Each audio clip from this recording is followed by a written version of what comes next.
Salut, bienvenue à ce tutoriel sur la prise de rendez-vous avec Google Workspace. Je le fais avec Google Workspace pour cette démonstration-là, mais il faut savoir qu'il y a la même fonctionnalité de l'autre côté dans son compétiteur principal, Microsoft 365. C'est juste que pour ce tutoriel-ci, ça va être comment l'activer avec Google Workspace. Je vous fais un tutoriel parce que c'est une fonction qui est souvent méconnue qu'on on sait pas que ça existe et souvent on va se prendre des applications externes comme par exemple Calendly qui est une des plus populaires pour prendre des rendez-vous quand dans le fond c'est déjà inclus dans la suite Affaires de Google. Première chose, on s'assure qu'on est connecté dans le bon profil dans notre navigateur. Alors ici, moi je suis connecté sur mon profil et on va aller ici dans nos applications Google et on va sélectionner Agenda. Une fois que vous êtes dans votre agenda, vous créez un rendez-vous ici comme ça. On clique dessus et vous voyez ici, vous allez avoir des menus et vous allez aller dans calendrier de rendez-vous. Et c'est à ce moment-là qu'on va vous proposer de configurer le calendrier. Alors, je vais me tasser ici. Alors, ce qu'il faut savoir, c'est que vous pouvez créer autant de calendriers que vous en avez besoin. Donc, si par exemple, vous avez des appels découvertes de 15 minutes, vous pouvez créer un calendrier qui va s'appeler justement appel découverte 15 minutes. Hein, on va faire ça simple. Évidemment, vous mettez la durée de ce rendez-vous-là. Dans ce cas-ci, ça va être 15 minutes. Et ensuite, vous mettez vos disponibilités pour ce type de rendez-vous-là. Alors, vous pouvez dire, admettons, lundi de 1 heure à 4 heures. Et on peut, mettons, ajouter d'autres journées comme ça. Et on peut aller avec les heures. Mettons qu'on met 1 heure pour tous,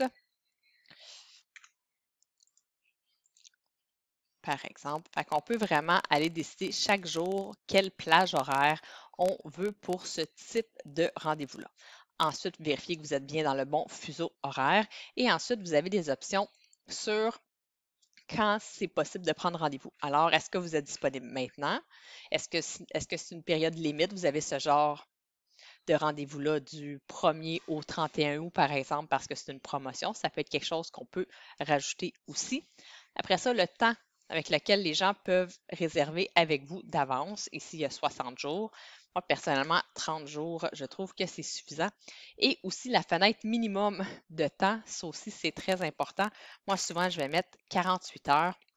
Fait que comme ça, personne peut se programmer, si on veut, le matin même ou dans la journée où on n'avait pas nécessairement prévu les choses. Alors, tout dépendant de comment vous gérez votre calendrier, vous pouvez personnaliser ces choses-là. Ensuite, vous pouvez ajouter ici, dire, mettons, le 8, je ne suis pas disponible. Alors, pour cette date-là, évidemment, il va enlever votre calendrier. Alors, c'est tous des paramètres qui existent. Ensuite, vous pouvez venir mettre des périodes tampons, de dire entre chaque rendez-vous, je veux qu'il y ait au moins 15 minutes, 10 minutes, comme vous le souhaitez.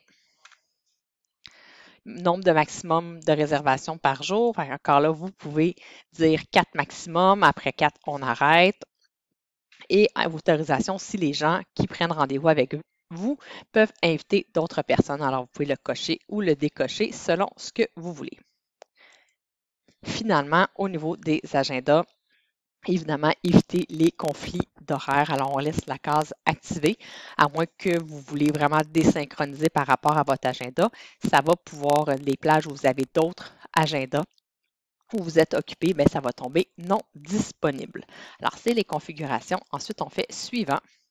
Vous pouvez mettre une photo. Alors, un petit texte, on va mettre la photo, l'emplacement.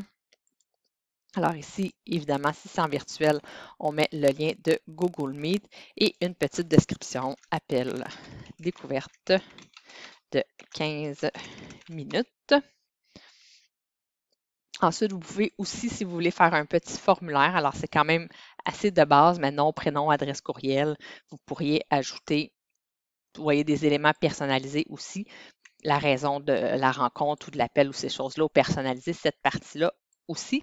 Et finalement, il y a la fameuse partie des confirmations et rappels. Alors, invitation, ils vont recevoir un courriel pour rappeler du rendez-vous pour confirmer. Alors, on va faire. Et une fois que tout ça est fait, on peut aller à précédent si on veut changer des choses ou on fait tout simplement enregistrer Et là, vous avez, bon, ouvrir la page de réservation où vous avez partagé et ici, vous allez avoir le lien, copier le lien à partager à vos contacts ou vous pouvez aussi l'intégrer à votre site web. Je vais vous montrer ce que ça donne une fois que c'est intégré à votre site web. Ça va pouvoir vous donner une idée. Mais c'est quelque chose qui est aussi possible. Je vous ferai un autre tutoriel pour cette partie-là si vous avez des questions sur cette partie-là. On va faire terminer ici.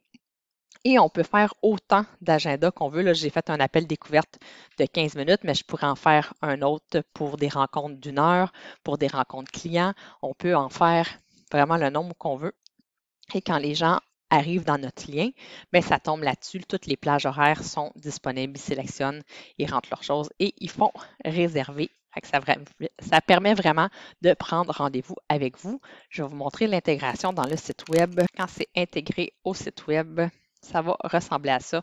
On est vraiment sur mon site web de Soyez Cloud et là, le calendrier est intégré dans le fond à ma surface, à mon système sur mon site web. Fait que ça peut être aussi quelque chose qui peut être fait que je vous montrerai dans un autre tutoriel. Si c'est quelque chose, évidemment, qui vous intéresse, dites-moi-le dans les commentaires pour que je puisse voir votre intérêt pour ce vidéo-là, qui est peut-être une étape numéro 2 à la prise de rendez-vous dans Google Workspace.